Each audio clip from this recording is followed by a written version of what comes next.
All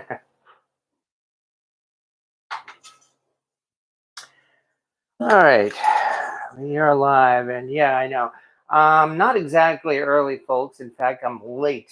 I'm my prep work. I'm running a little behind, unfortunately.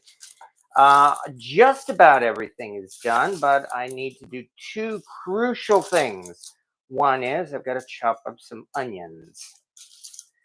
The other is I actually have to grind up a very specific spice because I am not. I found out I didn't have it in powder form. So I've got to do this as quickly as I can, and I very much apologize for being late.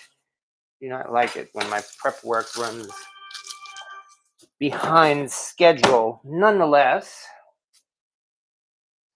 all right, there we are again, I guess. Okay, I guess my other question would be, do small pour spouts mean not a very old pan?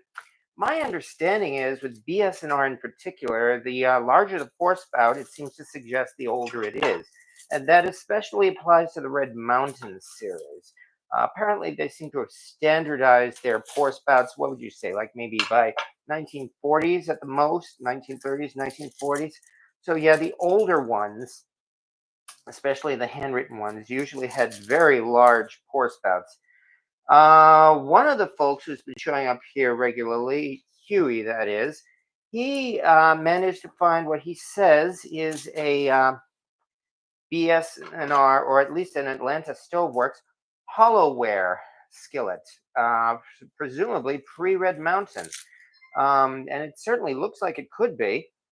That one, in turn, has very large pour spouts.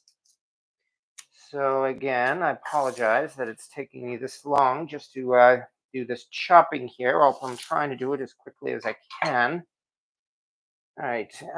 Anyway, hello as well. Hi, Rocket Caber. Hi, Detail Pal. And hello to Hog Wild Cast Iron Restoration. Yes, exactly. The stove spider. Good. And that means you can hear me too. So my microphone is good. So that's good. All right. Hi there. Welcome, everybody, once again to Cast Iron Wednesday. And as I said already, I do apologize. My prep work is running a little late, I'm afraid. So before we get to play with cast iron, I do have to finish this prep work, which really just means two things: chopping up a couple of onions and grinding up some spices. Well, actually, one particular spice, garam masala. Yeah, because as I was looking through my cabinets, only about 20 minutes ago, in fact, I discovered, oh my goodness, I do not have powdered garam masala. Yet, at some point in the past, I know it's within the last few months or so, on an impulse buy, I actually got the whole spices for garam masala. Fortunate that I am, I guess, which means I'm just going to have to grind them up and make some fresh garam masala, which I guess is not a bad thing. It's only that it's going to take up a little time that we're not going to be using to play in cast iron. But nonetheless, that's how it goes. Cynthia, what is a nap? Yes, exactly.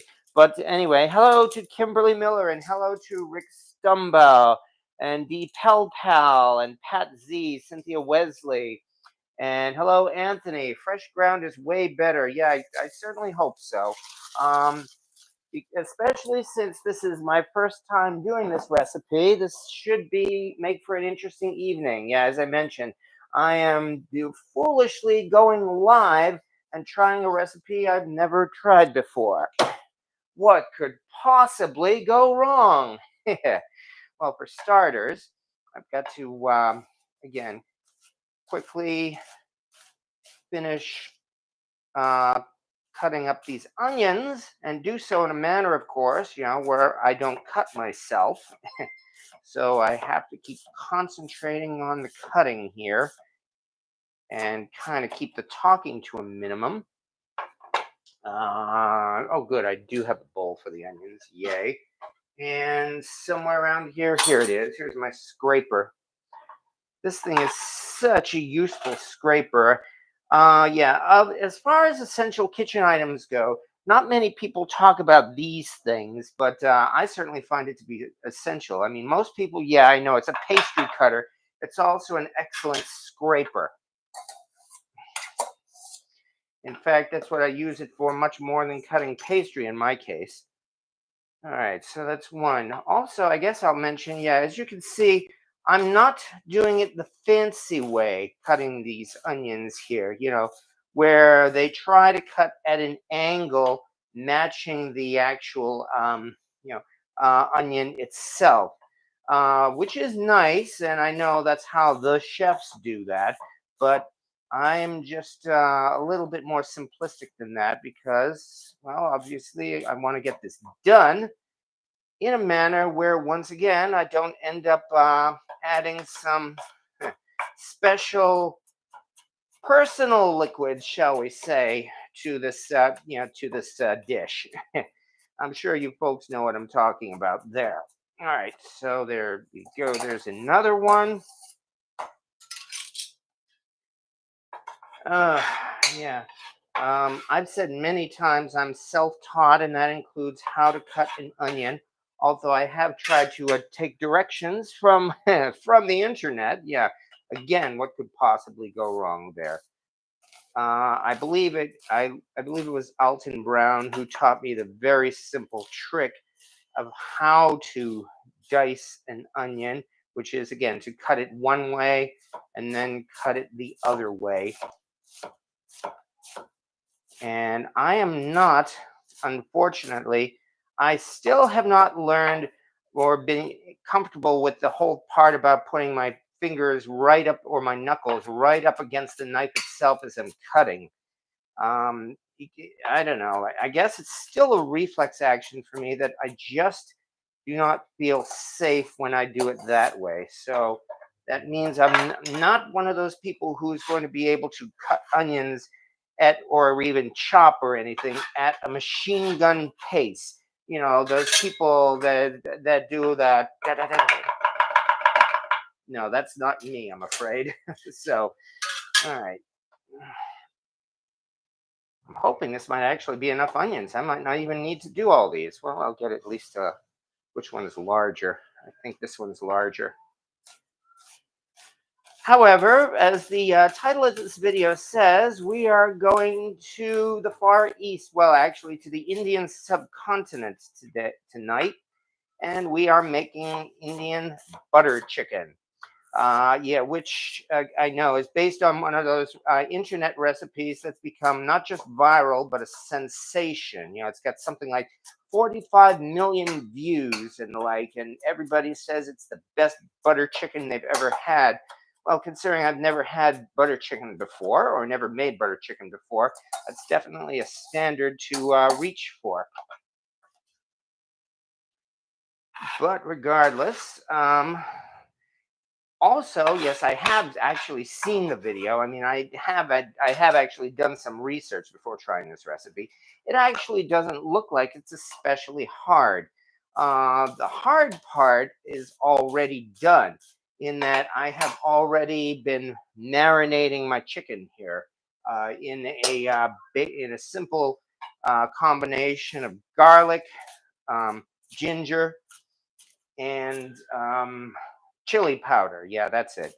I know the recipe itself calls for garlic ginger paste, which I did not have, so I just had to chop up garlic and ginger and use the immersion blender on them. And it seems to have worked because I really doubt that there's going to be that much of a taste difference. And of course, taste is what's most important. All right. Anyway, you need some naan to sop up the gravy. Yes, exactly. And so I have to admit, I cheated, and I did pick up some naan. No, I'm sorry, I'm not making it from scratch either because I don't think we're going to have time to do all of that tonight. I'm sorry to say. Still, this is not a bad amount. Let me try chopping this up a little bit more. Okay, so much for that. All right. Well, this is a fair amount of onions, so maybe I might live with that. Okay. Nice day. I can't find any lids here. Tough to find even an old lodge. Yeah. Well, modern day lodge lids that you can buy at the store, they are still compatible with older lodge. Lodge is amazing in that they never change the size of their pans, all going all the way back to their earliest days. So the lids, so if you have an old lodge pan, modern day lodge lid will fit it, which is actually pretty amazing. Okay. Anyway, we've done this. Um, all right. I wasted this much time. Okay, one more onion, and that should be enough. I just hope I'm not tempting fate here. Oh, just one more, and that's when something fun happens. Well, let me just concentrate on this so that something fun does not happen. So far, I'm pleased to say I've not had any of those kind of disasters on these live videos, and I've been doing these for 3.5 years, and hopefully that record will continue. I am honestly doing my best to make sure that it does. Food disasters have happened. Food disasters you can survive. All right, so finally, here's the onions. Now, here's the other thing. Time to get out the grinder here because, as I said, I'm going to actually have to grind up some garam masala. I don't know if you can call it the hard way, but it's definitely fresh. Let's see how to manage this. All right.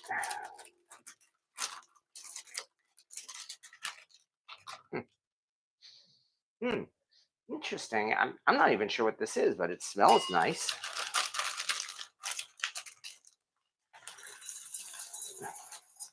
Gotta try to get my ingredients as varied as possible so we can be sure we've got a genuine mixture here.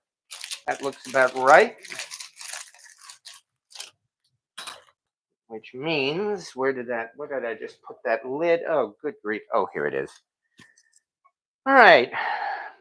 Buddy of mine collects lodge, and he told me the notch and the single lodge lids are a little bit different sized. Well, actually, I wouldn't mind getting some verification of that. If I'm wrong and he is right, then I'm wrong. But I would indeed like to know that. Okay. I do have a single lodge number 5, actually. Maybe I'll pull that out. But nonetheless,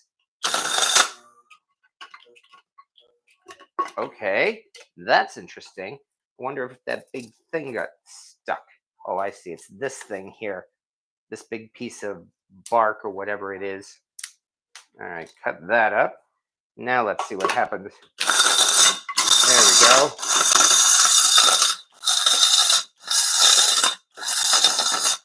This, by the way, is a Cuisinart spice grinder. Not that they're paying me for it, but this is a very good quality spice grinder.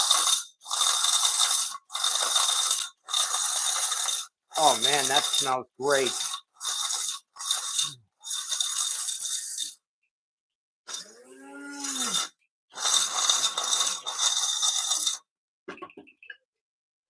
Oh, look at that. It's just about. I think I can just run it a little bit more. Oh man, can I ever smell that? I'm betting my guests can even smell that. Fresh ground spices.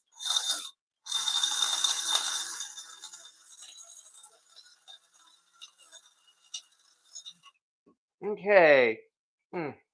Oh yeah, Papa Dan, your leg has gotten worse over the past years. You know what? I don't think I've told you folks yet.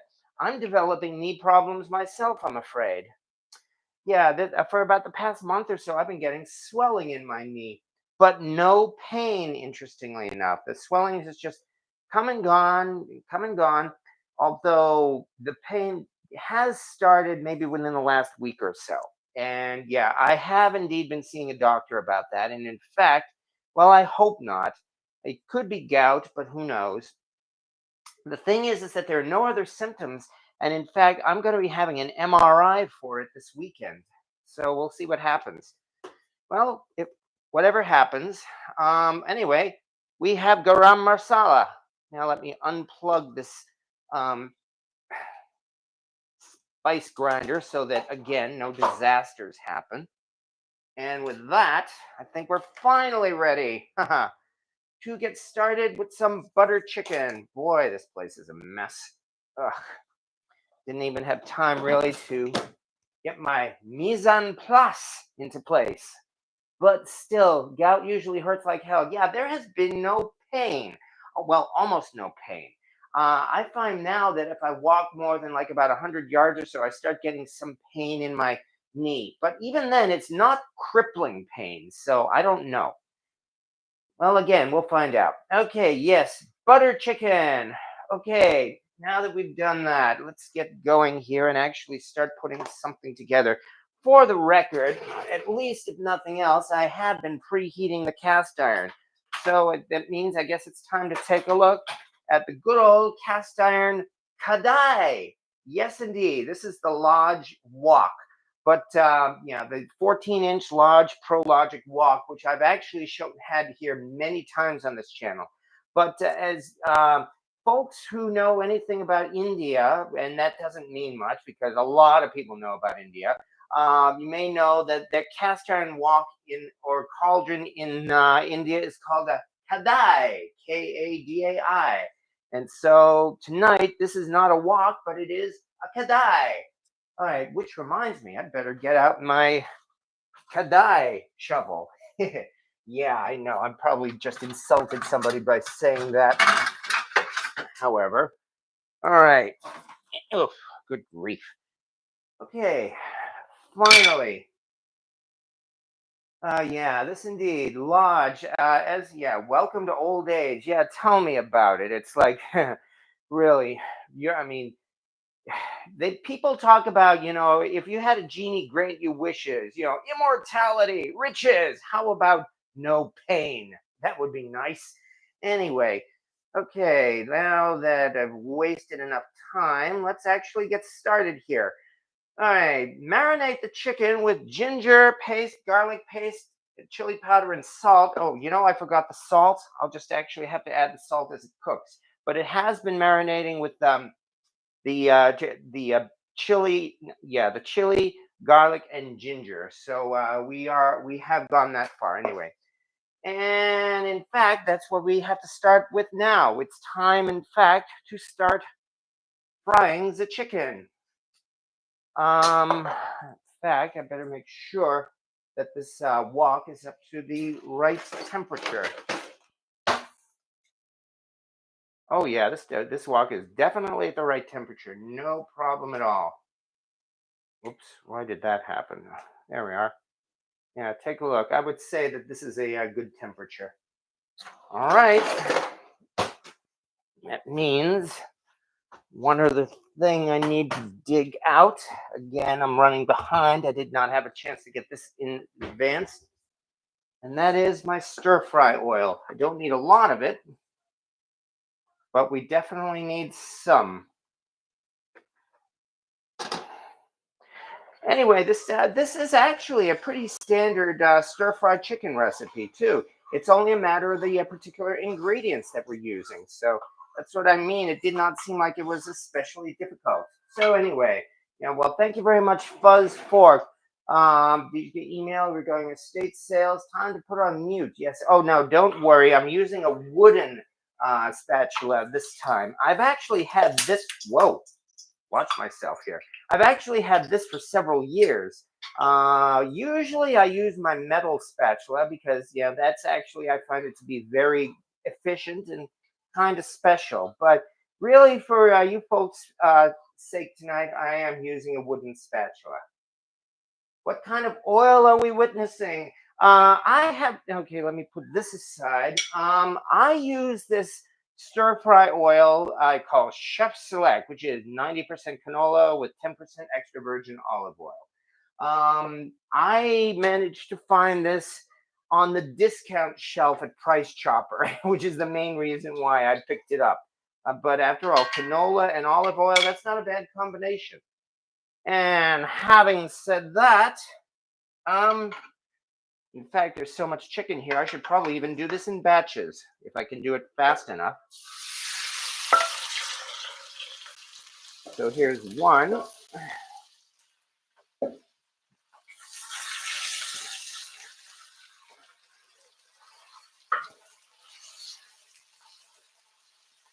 All right. So yeah, the I know that viral video for doing the butter chicken uses a large skillet, but I prefer to do the wok when it comes to stir fries because anybody who really does stir fries, you know that there's really nothing better than a wok or a kadai for doing a stir fry. Now you can do excellent stir fries, yes, in a large skillet, but naturally the wok is just shaped just so, so that you definitely, so that you can probably get yourself a better stir fry with the way it concentrates everything on the bottom. And as far as stir frying chicken goes, you know it's done when the chicken, what I find is when the chicken is no longer rubbery and you can cut a piece of it in half with the spatula, then it's done. Chicken thighs, yeah, in fact, chicken drumsticks, deboned. Um, this week at Price Chopper, at least in my area, chicken was on sale again for 99 cents a pound. So I was able to pick up a nice big package of chicken drumsticks for only about a little more than $4. Just took the time to debone them and remove the skins. And here we are. And cut it up a little bit. And we have plenty of dark meat. Because, yeah, the recipe uses dark meat. Handsome nudge, nudge, wink, wink. Sounds like that, Jules. How are you? Hello, G. Humphrey as well. Great price on the chicken. Yeah. Even now after the pandemic, we still see sales like that every so often in this area. Chicken at 99 cents a pound. It never seems to go lower than that anymore. But well, 99 cents a pound isn't bad. So I certainly make a point of stocking up whenever I do see that. In addition to those drumsticks, I also picked up a nice big package of my favorite part, chicken leg quarters, and that's currently sitting in the fridge. I'll probably make those by the weekend.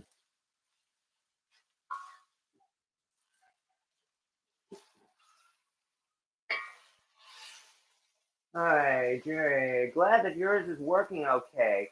Dan is wondering if he's transmitting at a different speed or setting than Lewis. Um, I mean, am I transmitting at a different speed? I'm not sure what you mean. Is somebody having trouble with their feed, perhaps here through YouTube? Is the video having trouble playing in your area? Unfortunately, I do know that Papa Dan seems to run into that every so often.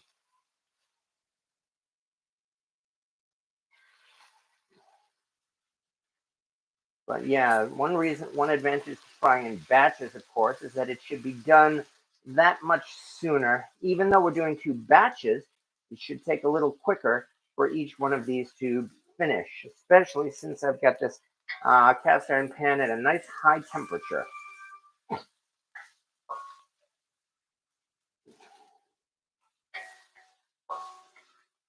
Mm, I like the smell of it already, I have to say. Yeah, listen. Oh, yeah, I need to add salt. I forgot. I forgot to marinate it with salt, so I had better add some salt. I know. Marinating with salt, of course, is what actually tenderizes the chicken. So I hope the chicken isn't too tough. Well, it's dark meat. I don't think it'll be a problem. Are the estates local? Well, just about any place will have estate sales if you look for them. There is a website called Estate Sale Finder, which also happens to be the same website that also has a yard sale finder. I have not been to too many estate sales. I know folks have had some good luck with estate sales as far as cast iron is concerned. The thing that irritates me about estate sales, well, besides the fact, of course, naturally that antique vendors they hunt those things like vultures and grab up anything good that they can find within the first 5 minutes. Yeah, anything Mark Griswold or Wagner is pretty much going to disappear in 5 minutes at most estate sales, unless you're lucky. Also, those are professional companies doing those estate sales, yet they still use tricks to deceive folks into thinking that they're not professional. Like only putting up signs for the estate sales with, handwritten signs instead of official official printed signs or anything like that. Well, I suppose it's something we have to live with if we want to get a bargain, unfortunately. I can't believe I have nothing on my wish list, nothing for a change. Well, for maybe the next 5 minutes or so, I suppose. I mean, you never know when something's going to show up. I've mentioned already my wish list, but the items on my wish list I could very well search for the rest of my life and not find them because they're extremely rare. But you never know, and of course, that is the thrill of the hunt. Hey, we're already getting to that point. I've just cut this piece of chicken apart with this wooden spatula. Let me see how this looks. So the first batch may already be done. That sure didn't take long. In fact, there we go again. I've just cut this piece apart. Come on.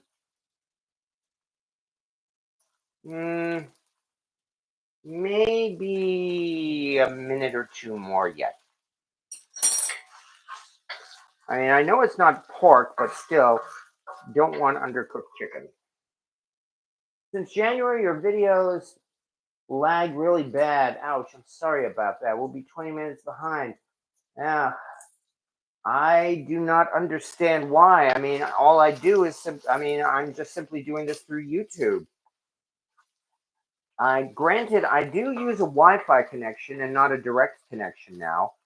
Back when in my old apartment, which, oh man, it's been a year and a half already. Back then, I did have a direct cable connection. I don't remember if you were having trouble back then or not. But I mean, granted, I did have to upgrade the RAM on this laptop in order to get a decent stream.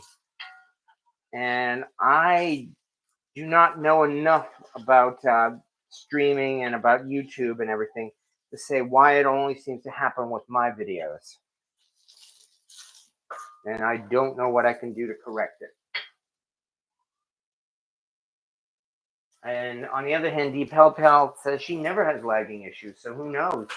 Likewise, Beth Button. Anyway, we're getting along here with the first batch of chicken, which means I'm going to have to let this wok heat up, this kadai heat up again, because naturally, there was a temperature drop, but that won't take long. Still, this is not looking too bad on its own. However, I realize now I've got to dig out another metal bowl. So, let me just do this quickly. Fortunately, at least, hoarder than I am, I have acquired a fair number of metal bowls. All right.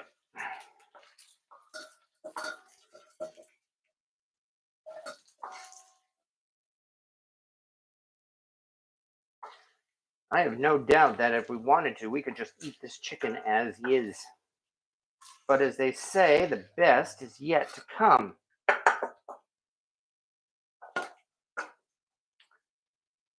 So, let's throw in a little bit more oil. Not much. And wait for it to heat up a little more. All right. So anyway, that takes care of part one, thank goodness.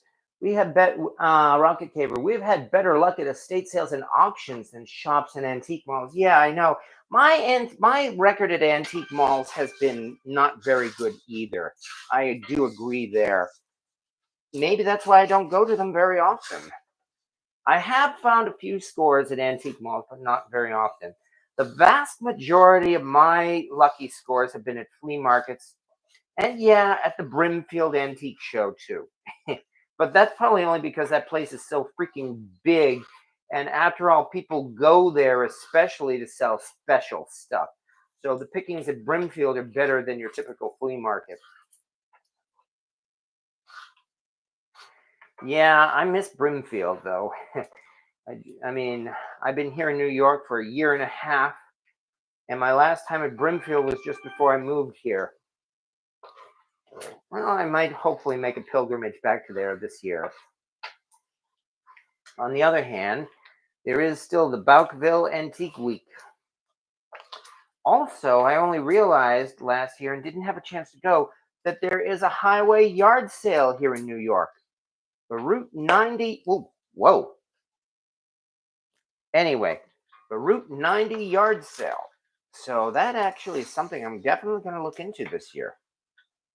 All of that is like around midsummer or so. All right. And with that, I think we are at number 2.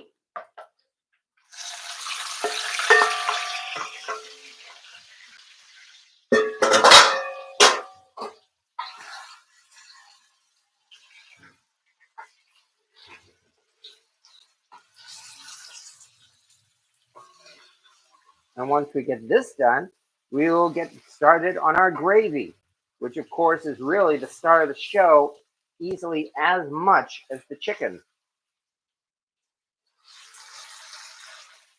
And yeah, that's what I mean. It's like, it's only, I mean, you make this pretty much the same way you make a whole bunch of chicken dishes, like jerk chicken, for instance. It's only that we're using different spices. So I guess, what can you say? Cooking is universal.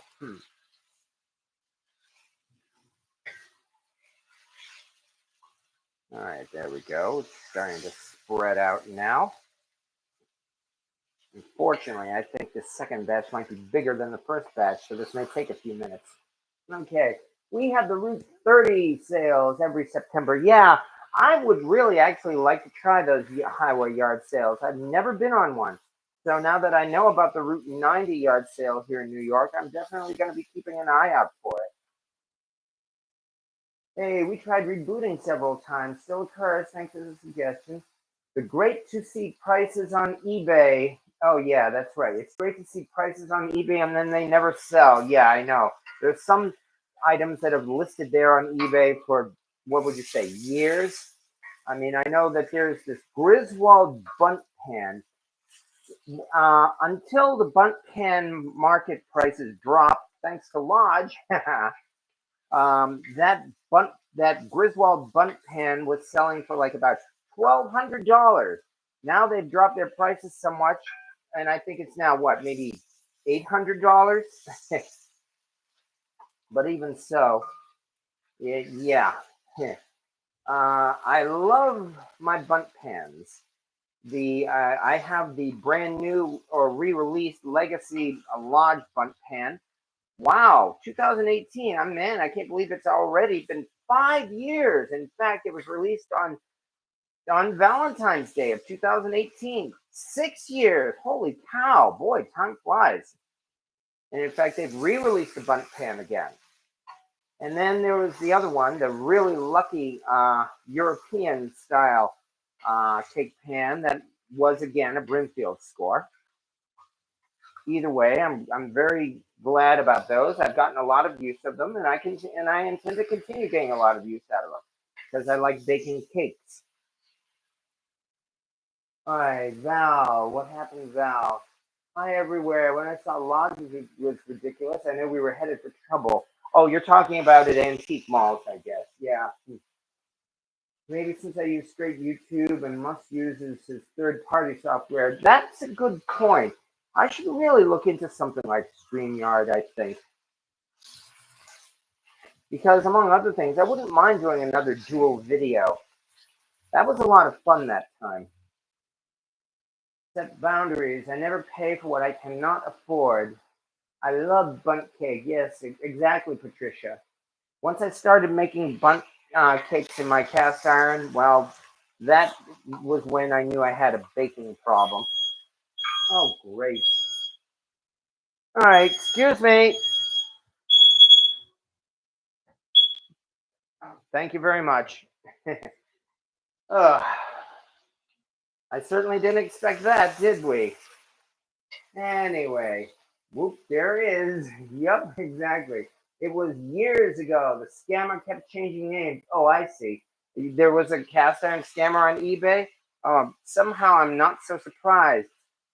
These days, the scammers seem to be on Facebook, though. I do know the moderators on the Facebook cast iron auction groups do a pretty good job tracking down scammers and kicking them out. So, in fact, if it's cast iron you're looking for, I would really recommend one particular group of Facebook cast iron selling groups. One is called Iron Men Cast Iron Auctions, and the other would be Patriot Cast Iron Auctions. Both of those are pretty good, and the moderators are trustworthy, and the people are, for the most part, they're honest on there. So yeah, granted, on one hand, you won't find, I mean, because people know their stuff, you won't find a bargain. You won't find a Griswold for $5. On the other hand, you also won't find a Griswold for $5,000 unless it's something that's actually worth $5,000. And apparently, there are some Griswold pieces that are like that. All right. Does anyone know if Lewis? Is it Lewis or Louis? I actually don't know. If he's having a show tomorrow night, yeah, his shows are usually on Thursdays. I would say give it a try. I had 3 cooking projects planned for this week. I'm in the middle of number 2. Tomorrow night, I'm probably going to relax, maybe see Lewis's show, and then go for project number 3 by the weekend. In addition to that, I need to make a carrot cake this weekend, too. I was going to do it last weekend, and then I just didn't. Yeah, let me see. My projects this week were, last night, I made French onion soup. And I think it turned out pretty darn good, if I may say so. And we're right in the middle of project number 2 right now, butter chicken. Project number 3, which I might try to aim for by Saturday or so, I'm going to do a mashed potato battle just for the heck of it.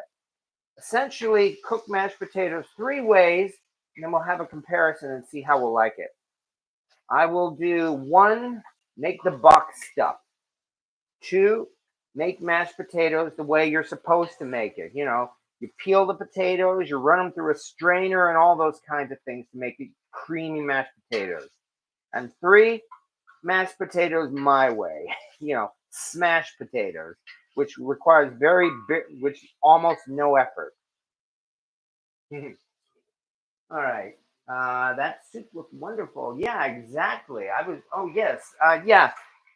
Yeah, I recorded the reveal of the soup, the second part of the soup, and I did premiere that this afternoon as well. It's on my YouTube channel. The first part took an hour and a half. Ugh. I spent an hour just caramelizing those onions in the Lodge enameled cast iron Dutch oven. And even then, I'm not sure if they caramelized as well as I would have liked. I think I learned a lesson. I think I learned something today, Cartman. Yeah, my lesson was that I think you can caramelize onions better in bare cast iron. But on the other hand, they still turned out good. And yeah, so I spent an hour caramelizing those onions, then another half hour simmering it and getting the cheese ready. I'm amazed at the amount of effort it takes, though, to make French onion soup. I mean, wow. All of that for what is basically a very simple soup with only a few ingredients. Again, caramelized onions. I think I'm getting close to that point. It looks like I can cut the chicken in half again with my wooden spatula. However, just like last time, come on. Just like last time, I don't think the chicken is quite done yet. There we are. But I think we're getting there. So maybe within a couple of minutes or so, we will finally be done with this stage of our butter chicken.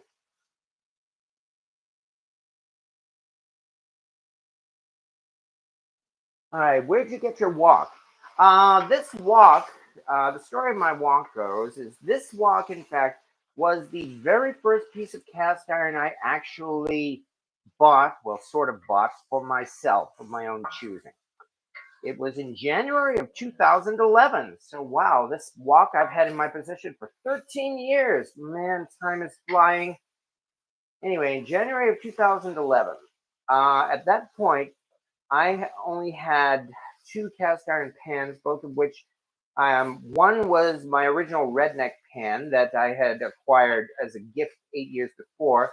The second was an enameled cast iron grill pan that had been given to me by my parents for Christmas. However, I was getting into the early stages of cast ironitis, and I wanted cast iron. And I finally decided what I wanted was a cast iron wok. So I used an Amazon gift card that my brother had given to me for Christmas and got my very first piece of cast iron that I actually purchased myself, and that was this, the Lodge cast iron wok. Although tonight it's a Kadai. And I learned a lot about cooking in cast iron in this wok. And as a matter of fact, I warped this wok. This wok is a spinner. Yeah, and anybody who has the Lodge wok, you know how thick the bottom of this wok is? We're talking like probably close to an inch thick at the very bottom. You know, you've got the base as well as the wok itself, and yet I still managed to warp it. I was cooking meals regularly at the highest burn, at the highest setting on my electric stove, and I was regularly heating this wok up so high that I would get flare-ups, that grease fires would just start spontaneously in this thing. This thing was so hot. How hot was it? This thing was so hot that when I was getting ready to cook, if I put spices in it, like pepper, for instance, they would instantly turn red, and turn to charcoal. This was even before I started cooking.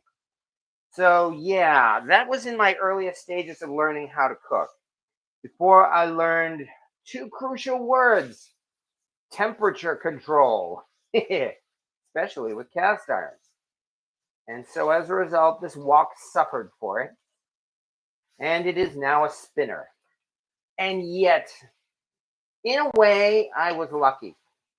Because you know what warping does on a wok? It creates a hot spot in the center of the pan. Well, guess what a wok is designed to do? It's designed to have a hot spot in the center of the pan. So if I had been doing this regularly on anything else, like a skillet or a Dutch oven, yeah, that would have been a bad thing. But as it turns out, just out of a fortunate coincidence, this wok, well, still works great. And as you can see, I'm still using it today. And that's the story of my wok. All right, warped and spinner. Yep. Well, not much of a spinner. It's more of a wobbler. But still, need some red pepper flakes in that. Yeah, those are going to be coming up. Right now, we are just finishing up the first stage, which is, again, cooking the chicken. Then we are going to get down to doing the actual sauce or the gravy, if you prefer. And in fact, I do believe we are at that point. If I take a piece of the chicken and I can cut it with my spatula, and as you can see, I can do that without any difficulty at all. And I would say it looks cooked on the inside. I do believe we're done with the chicken at least. So that means I'm going to try and do this so you can see it. So there's our first stage. Now the fun part begins.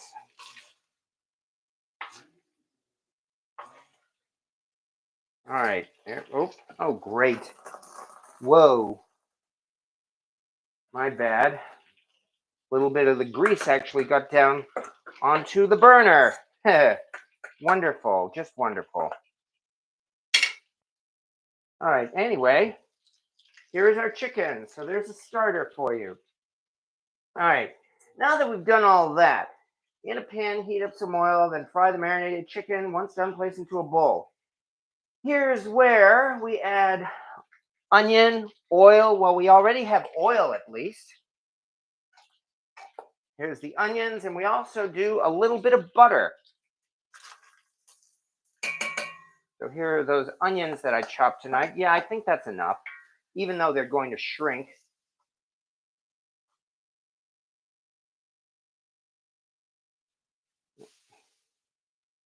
To this, we're also supposed to add butter. So now I get to break out some butter. All right. Yes, as I mentioned, I'm using that same recipe that probably everybody here has seen, the one which has about 50 million or 45 million views on YouTube for butter chicken. So there we go. We are throwing in some butter as well. And yeah, I know in the video he says it's supposed to be a one-pot meal, so that's exactly what I'm doing. That's why I'm putting all this together back in the wok. I'm using it to deglaze the pan too, for that matter.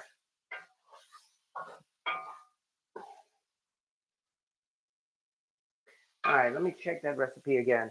Okay, in the same pan, add onion, oil, a spoonful of butter, and once the onions are cooked, add tomatoes and cashew nuts. Ooh, yes. All right, here's where I'm kind of going to cheat again, and that I'm using canned tomatoes. I'm using whole canned tomatoes, but still canned tomatoes. And some uncooked cashew nuts. Actually, especially since they're uncooked, maybe I should throw the cashews in now so that they're cooked. All right, so we're talking about cashews. There it is. Well, not too many cashews. This was yet another thing to get at an international market, an Indian market. Cashew pieces. Cashews are expensive, as we know, but it's much cheaper when you buy them uncooked at an international market. It was $4 for this big bag of uncooked cashew pieces. So I like to think that's not bad.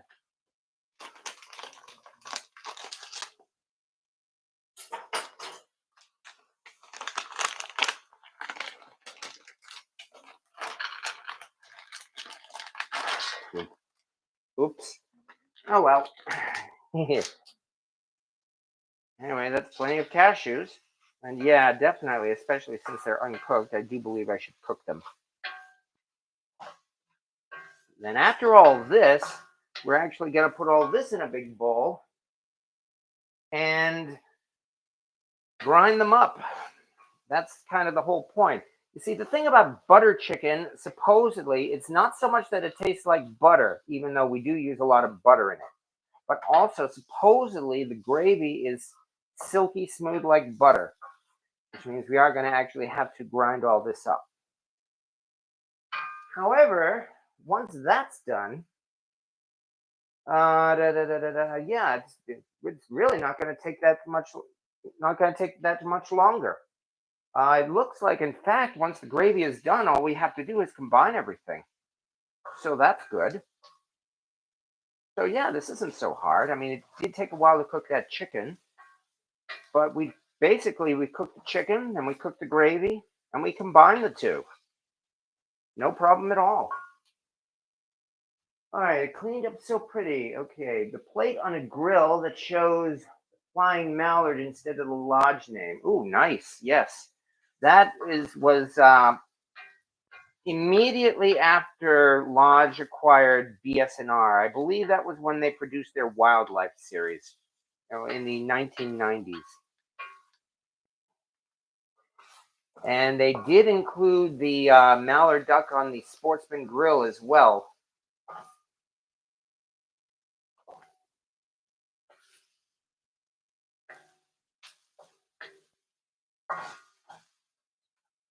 All right, just gotta be sure nothing sticks, and actually it's not sticking, so we're doing pretty good here. And yeah, I would say these onions are cooking all right.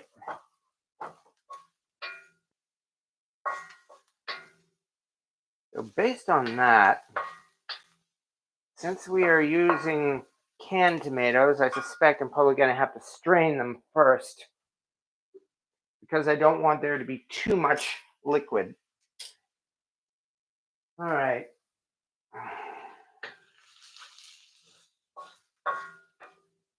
So far, so good. Oh, yeah, that's the other thing. I am about to cook tomatoes in a bare cast iron pot.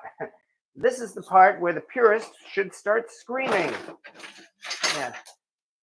You know, you don't know what you're doing. You're going to ruin it. Or everything's going to turn black. I have enough trust in the seasoning of this pan to think that that's should not happen. All right. Let's see. I might as well use this. I mean, it just has the onions in it. All right. For the moment, I have to do this quickly, though. Obviously, I don't want that stuff in the pan to burn.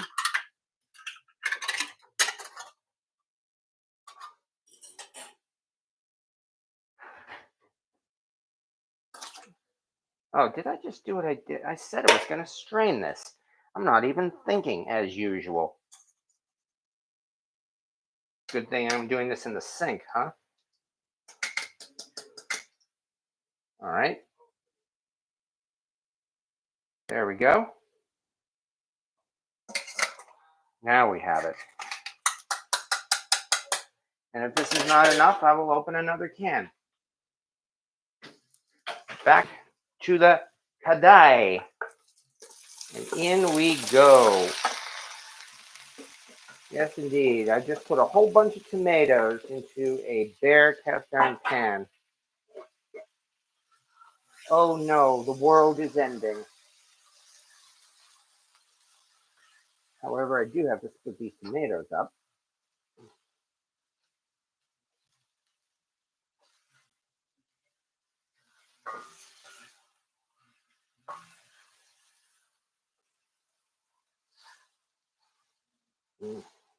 Doesn't that look yummy, folks? Well, the simple fact is that cooking, whoa, wonderful. Simple fact is that cooking looks icky. As long as it tastes good, as they say, that's really the most important thing. I'm trusting these tomatoes as best as I can. But so far, so good.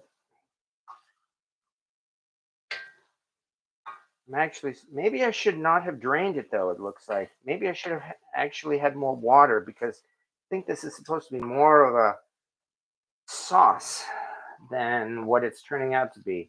Well, I'll wait a couple of minutes and we'll see how it all turns out. Nonetheless, all right. Was gonna charging Papa Dan. If you spill some food, the meal will be better tasting. Yes, exactly. I've gone demon. That pan can be hurt by a couple of tomatoes. Oh, be gone, demon. Yes, exactly. Well, so far the pan hasn't exploded. Seasoning isn't peeling off. I do suspect that there will probably be a residue, a lighter area where the seasoning probably is affected. In which case, well, then I'll just have to cook something greasy or maybe just reseason the pan. But either way, it's hardly ruined. All right, based on all this, let me see. Let's check that recipe one more time. If I can get past the screensaver. All right, add water. Okay, in the same pan, onion oil. Okay, add tomatoes and cashew nuts. Oh, okay, so I am supposed to add some water. So now I'm regretting I shouldn't have drained that water. Apparently, it wasn't necessary. But here's where we start adding additional ingredients. Oh, well, we are seeing some simmering, so that's not a bad start. But even so, I will take their advice. And it was not necessary to drain the pan. Well, that's all right. Add some water. There we go. Now to this. All right.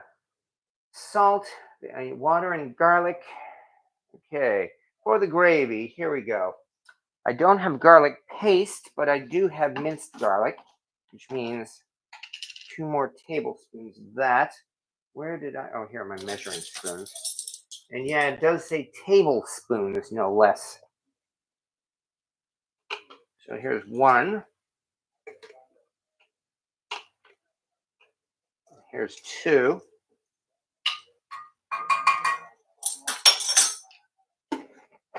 And for this, we do. I am not using methi, and yes, I know methi is fenugreek, largely because I don't have it, unfortunately. I don't know where it went because I used to have some of it, but it seemed to have disappeared. Must have disappeared when I moved, I guess.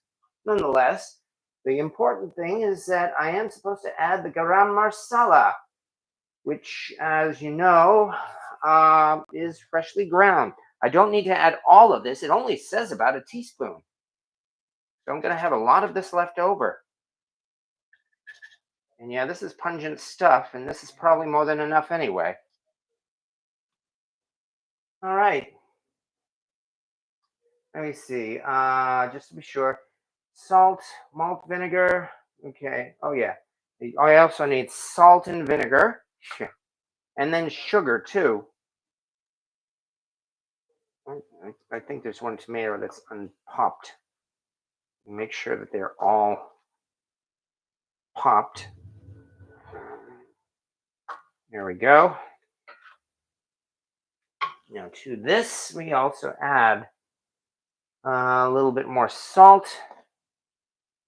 I seem to have misplaced my salt. Oh, there it is, right in front of me. A little bit more salt.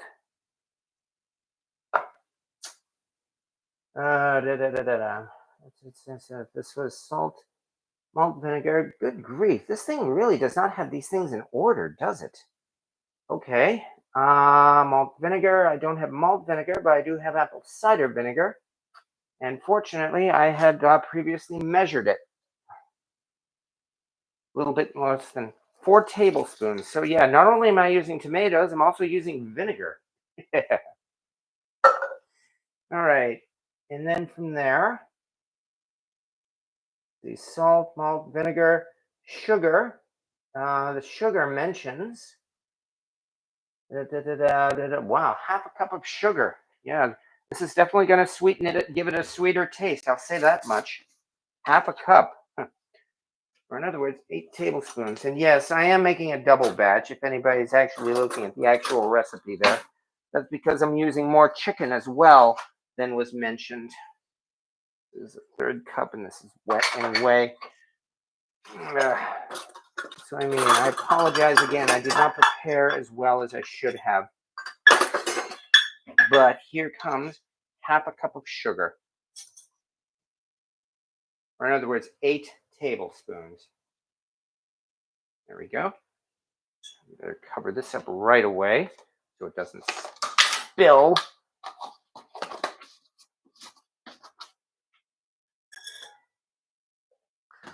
Let's see we have this right. Okay, salt, vinegar, sugar, garam masala powder, and some more chili powder. In this case, about a 1/4 cup of chili powder. So yeah, that's a lot of chili powder too.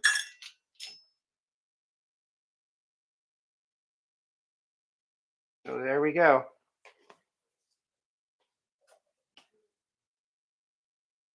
And now that we have all this, we're supposed to let this simmer for about 15 to 20 minutes.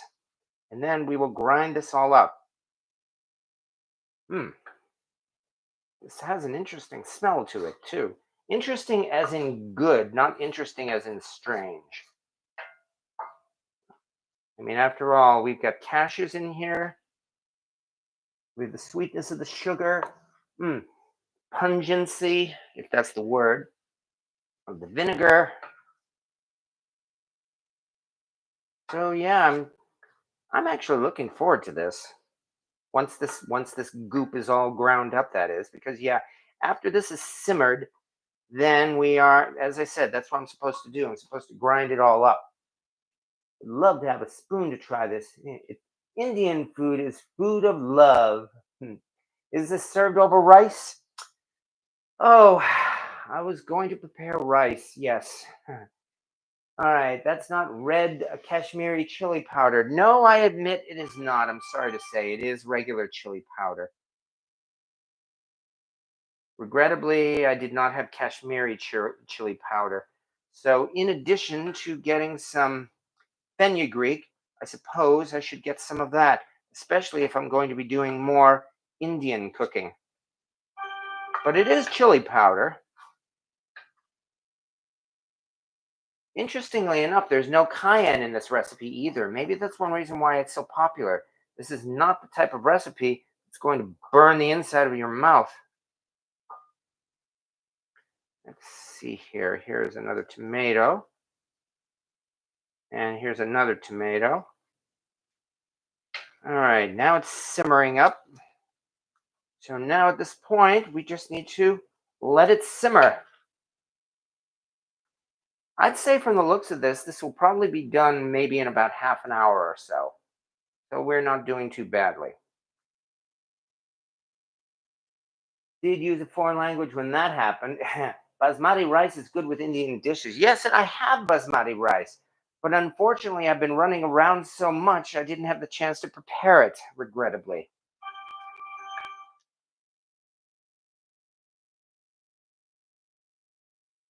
Just trying to make sure these tomatoes are properly crushed. Okay, good. So far, so good. All right, and having done that, what we need to do now is, well, have some fun conversation. What's the difference between Kashmiri and regular chili powder? Well, Kashmiri chili powder, for one, is definitely more red. I will not deny that.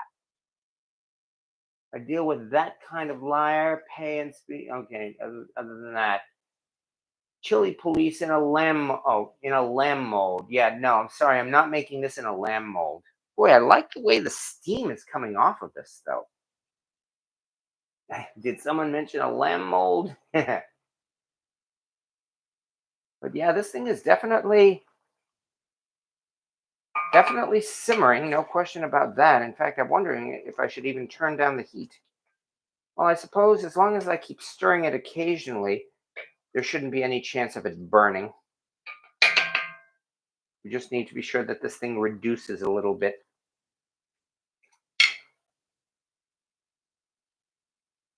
Okay, that sauce will thicken quick, and I'm looking forward to that too. Good kind in our above apartment. Yeah, I'm actually wondering if I can just simply, use the immersion blender in this right here, even though this is going to be extremely hot. Try to keep it all to a one pot dish for one. All right.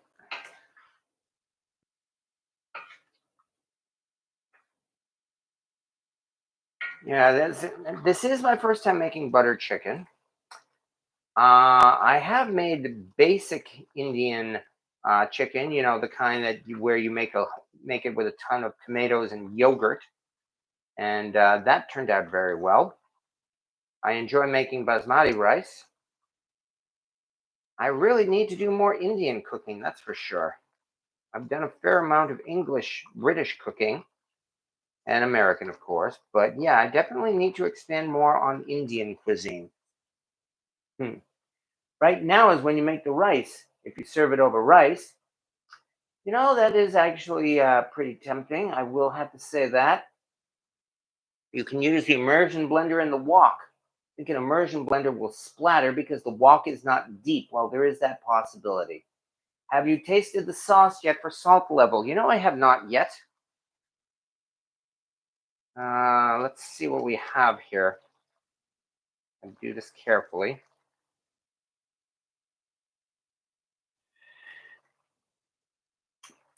Can definitely taste the sugar in it.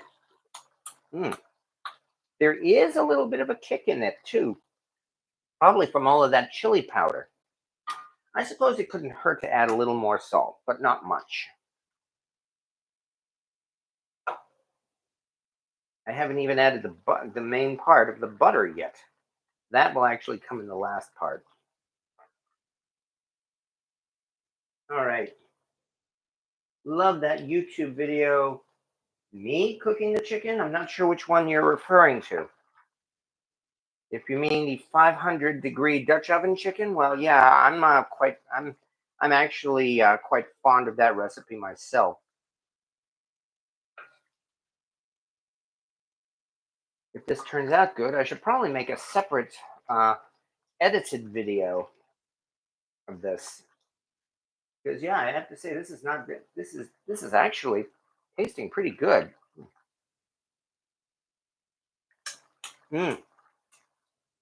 Yeah, so far so good, that's for sure. And then of course there's the chicken, which I might just actually try a little piece. Just a little piece, mind you.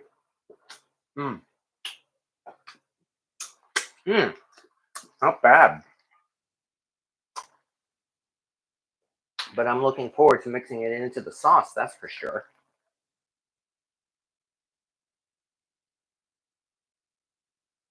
Dutch oven chicken cooked with the rice and soy sauce. Oh, yeah.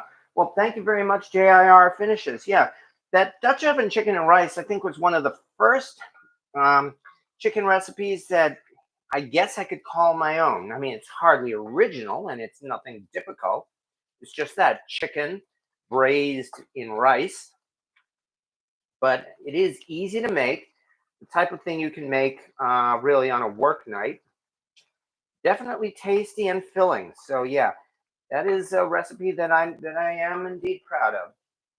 Just a touch because it will continue to reduce. As the liquid evaporates, the salinity will go up. So keep tasting as you go, and as it reduces.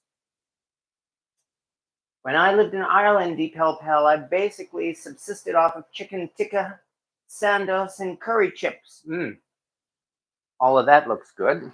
But yeah, you can definitely see this thing is simmering away, no question about that. I'd say probably in about another 5 to 10 minutes, it should be good enough. I guess I want it to the point where it's not a soup, even though I did add more water as the recipe stated.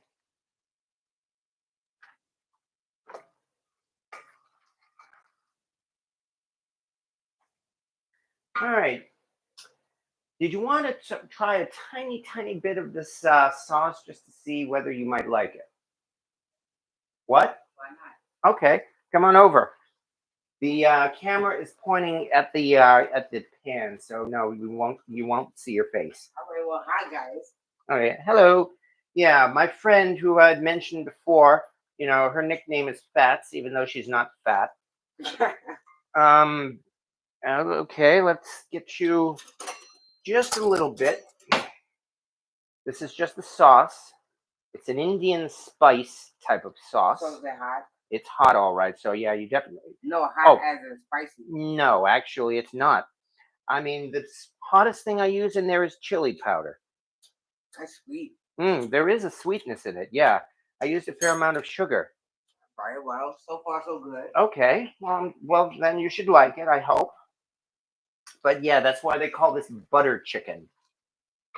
Because in the end, I'm also going to be mixing a fair amount of butter into it. But yeah, things are looking pretty good right now. All right. Where's Debbie and William tonight? Yes, good question. I just realized the meat is to be held to the end. This gets blended. Yes, exactly. I mean, again, we're supposed to blend this whole thing into a nice, smooth, silky type of sauce or gravy. And as you can see, it's got a whole lot of chunks in it. So really, grinding it all up is a very important step. And only after that do we mix the chicken back in. In fact, the actual recipe says, let me unlock the screensaver again. We're at the point where we've added all these things, evenly mix it and let it simmer for 15 to 20 minutes. And then it says churn the mixture into a fine puree. Strain it back into the same pan to make sure there is minimal wastage. Add butter, cream, chicken, and methi, which I don't have, and let it simmer for 5 to 7 minutes, and then garnish with cream and more methi. Boy, well, fenugreek, it definitely has its own unique taste. So that's, but as I said, I found out tonight I did not have fenugreek, unfortunately. So the next time I make this, I will definitely have to use fenugreek. But it has a nice taste on its own. There's no denying that. Fenugreek is not, with the lack of the fenugreek, is not going to kill the flavor in this. So yeah, that's true. Apparently, I am supposed to strain this again. After pureeing it, I'm supposed to strain it. So I guess that means I will have to remove it from the wok. Still, we're at a good point already. You know, I think we might actually be approaching that point.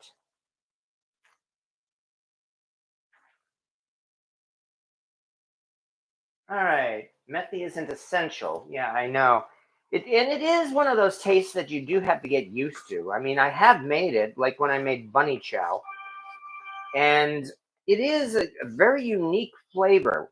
As I said, if you grew up eating it, you're almost certain to love it. If you have not grown up eating it, like most of us in the US have not, then it takes some getting used to. But yeah, this is definitely a sweet sauce, though. Sweet and spicy. I mean, if I wanted to add heat to it, I could always mix in cayenne, but I like it the way it is. All right. To strain or not to strain? In other words, should I use the blender right here in the wok, or should I actually put this into a different bowl and blend it out there? I am kind of leaning towards trying the immersion blender right here in the wok. After all, it does have high sides. Maybe this is the part where you're going to see some chaos, folks. Although if I do, I would do it in the wok. If I do, I'm going to turn off the heat. Because you never know. I mean, it's not like this is going to cool off too much. I mean, boy, look at all this steam for starters. But let me dig out the blender right now. Let me see, which is unplugged, which is good. Immersion blenders, as you know, this thing can be dangerous because it's sharp. So yeah, do not leave it plugged in. That means plugging it in. Oops, drop that cord. Ugh. Plugging it in right now. There we go. And here goes nothing.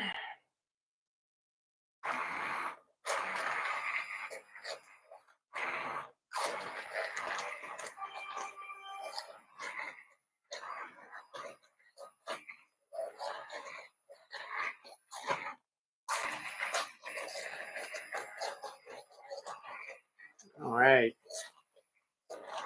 Bubble, bubble, toil and trouble.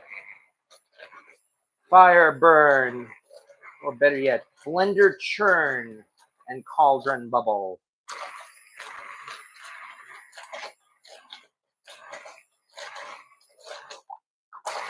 All right, since I'm supposed to do this whole thing to a puree, I think we'll know it's all pureed when all of these cashews are blended in.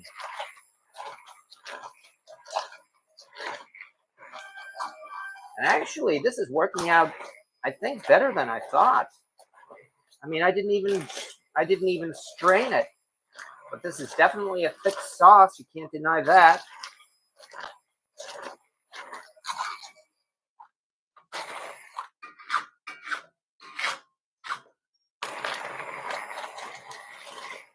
So far, so good. I am not British, I'm afraid. I am American. In that my great grandparents emigrated to America from Sicily, but I am at least third generation American. Not that it matters. I love British cuisine. On the other hand, so far I've loved just about every cuisine I've eaten, and I'm pleased to say I've discovered a lot of interesting foods that way. I've tried Chinese, Japanese, Indian, British, a little bit of Russian.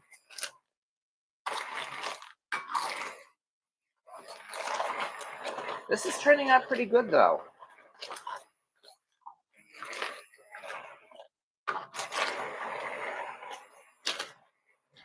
Just need patience. Just keep churning, just keep churning. Please, Sherman 42, Wallaby Way, Sydney. Just keep churning, just keep churning.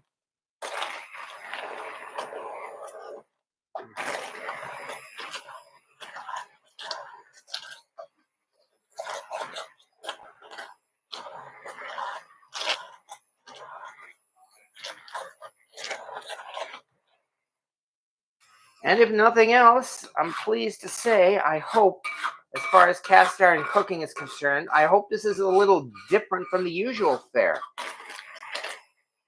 I mean, how many YouTube cast iron videos show a guy using an immersion blender in a cast iron kadai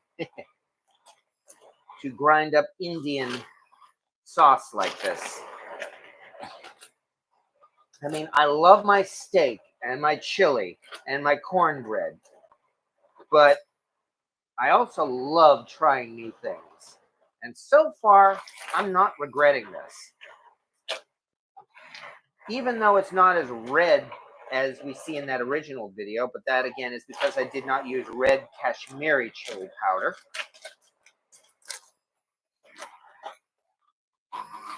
But on the whole, I think we're doing pretty good. I'd have to say, even though it's not exactly silky smooth, you know, I think this may very well be enough. You're welcome. And our guy works out in Texas too. I don't think I'd strain this. Yeah, exactly. I mean, this is pretty thick, if you ask me. You know, I'm betting it's because we cooked this in cast iron, and I'm not just joking when I say that. It probably added more heat to it and evaporated more of the liquid than if we had just cooked it in the non-stick pan that guy cooked it in. Yeah, I don't think I could eat that. Oh, okay. Well, I'm sorry, Corey Clark. I have to say, this smells pretty darn good. I think we're at about that point, though. Which means now, well, number one, unplug the blender, because, yeah, I don't want something bad to happen. Ugh. Okay. All right, now I need to find something to scrape off this stuff from the blender. Like maybe this rubber spatula for one.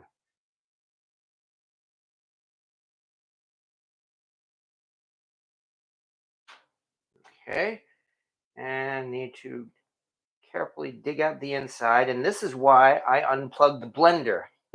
Because if I accidentally turn on the blender right now, it would get messy.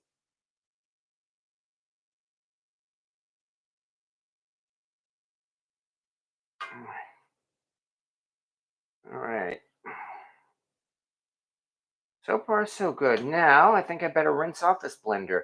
This blender, this amazing thing, this thing here is watertight on the outside. And all of this is going to rinse off nicely. I like that. I have to say, this KitchenAid immersion blender, this is really good. And what's more, I might even suggest go to Walmart, look for the KitchenAid blender, because chances are they will actually have a sale on the red blender, because the red blender apparently supports the red in parentheses fund, you know, which, if I remember right, I think that's like an AIDS research fund, if I remember right. That's why I got the red blender, because, and well, number one, it was actually much cheaper. They actually had a big discount for the red blender, but it works just great. But there we go. All right, so far so good. I can probably turn the heat back on, at least a low heat. Okay, and now that we've done that, all right, I have the same in tea. That was most likely the issue in the first place. Glad you caught up. Oh, the gravy is going to make sweet love to the naan. Yeah, I'm looking forward to that. Yeah, just stick it in a glass of water and buzz it for a second to clean it up. Okay, let me show you what the here's what the blender looks like now. As you can see, it rinsed off just fine. So not bad at all. All right, now that we've done that, we're getting close to being done. All right, churn the mixture, strain it back into the same pan and make sure. Okay, now here's where we are supposed to add butter, cream, and the chicken. All right, well, which means we get to throw in, where did I even put it? I just had it right here. There it is. Get to throw in the rest of the butter. And it's definitely hot enough, especially since I have turned the heat back on. And in addition to this, we also do about 6 tablespoons of cream. And it doesn't mention, well, it mentions the methi, but that's all right. But yes, okay, here's where, in addition to this, oh yeah, the butter is already melting, and you can see that there's some steam coming out, so this is good. So here's some heavy cream. We're almost done.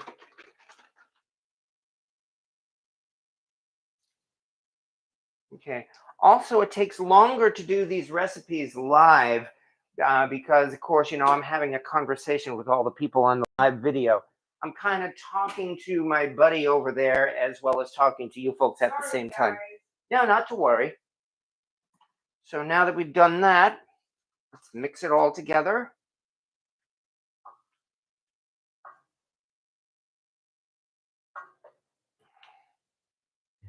Actually, this cream, I have to say, is giving this a color and a consistency that you might expect from Indian food.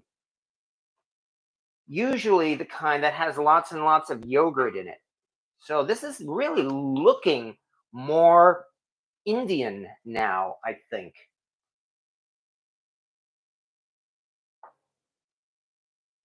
The butter is melting pretty fast too. I'm wondering if I'm having trouble finding it. Oh, there it is. Yeah, we're already down to just a little bit of butter.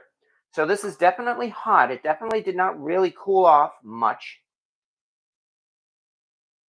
Means now that we've done that, time for the last start. Okay, this has been at a good pace. Well, haven't seen wasted time. Well, thank you very much, VLXXX Triple X. That's a very nice compliment. I mean, thank you very much. That I very much appreciate that. I mean, I do my best, as I said enough times, to entertain folks in these live videos. I don't want to waste people's time, and I like to think that we're using every bit of the time that we're using here, and not just wasting it. I mean, after all, it's been almost an hour and a half. So yeah. However, I'd say most likely we're done. Let's finish melting this butter. And even though I don't have methi, you know what I'll bet would go good sprinkled on the top of this? Cilantro. Because after all, Indian dishes and cilantro, they go together like just about anything in cilantro. So, most fun, yes, is the chaos. Yes. Fortunately, yeah, we have had a little chaos tonight, but nothing too uncontrollable. Granted, it's not over yet, but still. And no, this is not quite as buttery smooth as it was in the video, but it's good enough. And this is the part, of course, if you're making this with your family, this is the part where dad walks in, looks at that, and he says the famous 4 words. Know what that looks like? All right. I bet it still tastes good. Oh, I have no doubt it's going to, actually. I mean, again, we tasted the sauce. The chicken was good. They're going to mix together nicely. So I guess I can check another thing off of my list here of things that I need to make. And that means Indian butter chicken. We've done it. And this really wasn't that hard either. As I said, it took longer because I was doing it live, but this really wasn't too difficult, as you saw. Marinate the chicken. 1, 2, cook the chicken. 3, cook the sauce. 4, blend the sauce together. That's probably the unique part. And 5, put the chicken back in. And there it is. So, yes, indeed. Yogurt is easy to make. Yeah, I know. I'm surprised, actually. There's no yogurt in this dish, just cream. But nonetheless, that's the case. All right, I guess for the last thing, I'd like to ask you folks to decide here. What should I sprinkle on top of this? Parsley or cilantro? I'm kind of leaning towards cilantro myself. I think it would go better with this. But still, oh yeah, folks are all saying the same thing. Cilantro, and somebody says both. All right, well, that answers that. Let me just dig out the cilantro. Not too much, just enough to garnish it. And I know I have it back here somewhere. Yeah, here it is.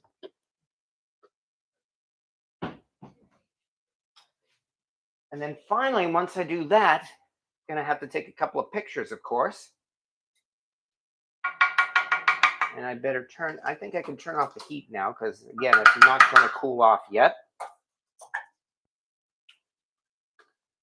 All right, not too much of this stuff. In fact, I think I won't just dump it in. I think I will do it like this.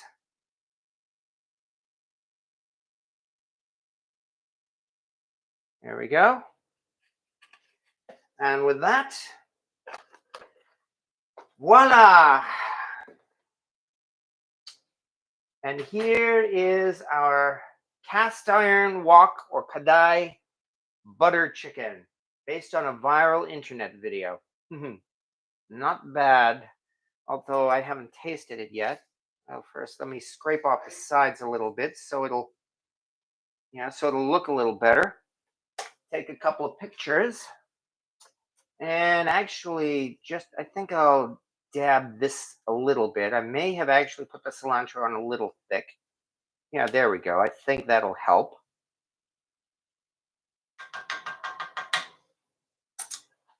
And with that, once again, let me do a couple of pictures because we're going to need a title picture for this video, for one thing. Come on. So many. Okay. Photo. And here we go.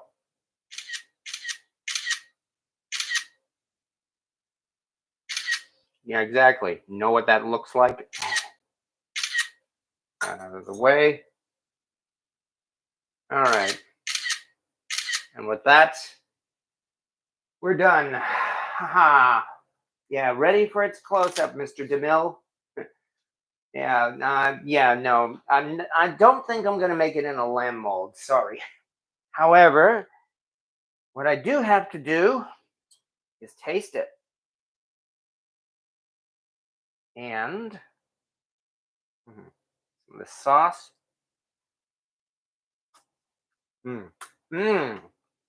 Oh, it's got a nice sweet taste to it. The onions are still crunchy. Now I just got to find a piece of chicken in here.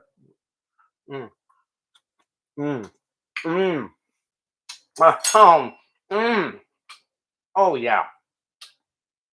The chili powder definitely does give it a little bit of heat, but only a little bit. As I said, if you wanted this thing to really explode your mouth, you could mix in some cayenne. As it is, it's got a nice, gentle bit of heat to it, not even too much. Nice, sweet taste. Thumbs up. I am liking this. Oh, yeah. I feel like we're probably gonna finish it. I think you're gonna like it too. So, and having said all that, you almost sound too happy. Yeah, I know. I gotta be careful there. I really shouldn't say that much about my own cooking because it's too much bragging.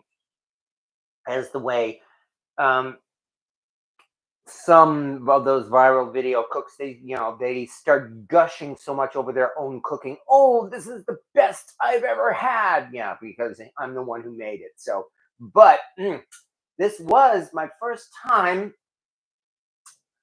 Yeah, exactly. Bust out a dish you didn't know you could make. This was my first time making butter chicken. Well, I can definitely say this is not going to be my last time either. I'm going to have to rearrange the recipe though, because as I said, the ingredients weren't in quite the right order, but this was definitely worth it though. My wife's head would explode if she saw me putting a quarter cup of chili powder in anything. Oh, as I said, it doesn't overwhelm it. I'm sorry? What, the chili powder? This one, it doesn't. No, yeah, no, this is. Hmm.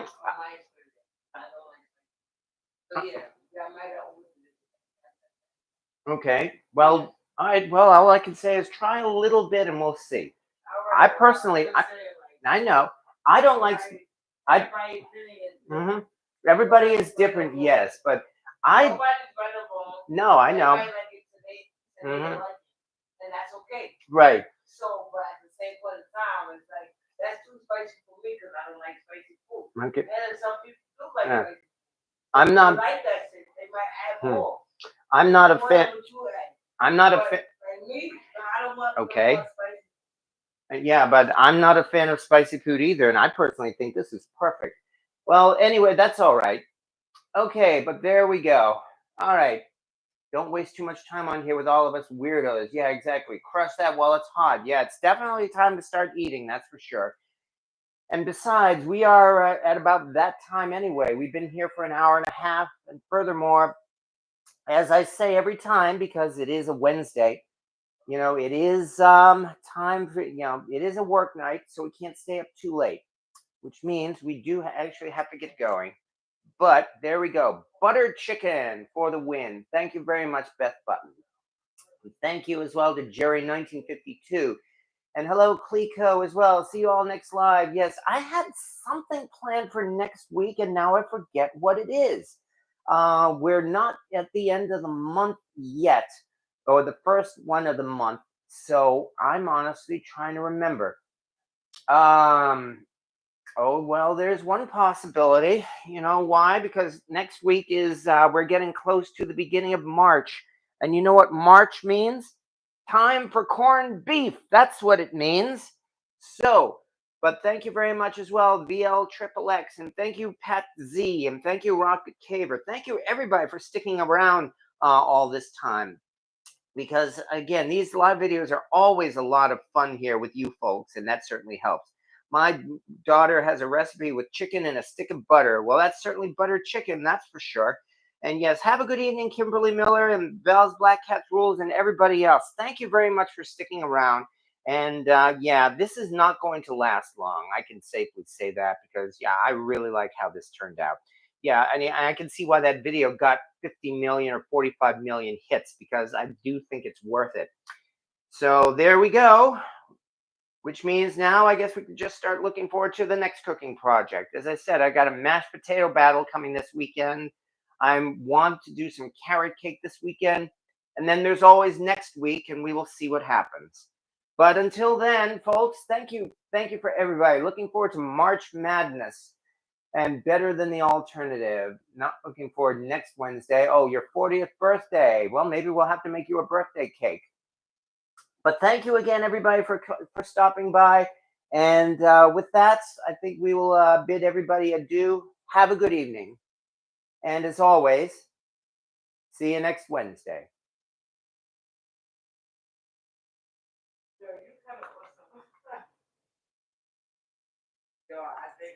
And we're done.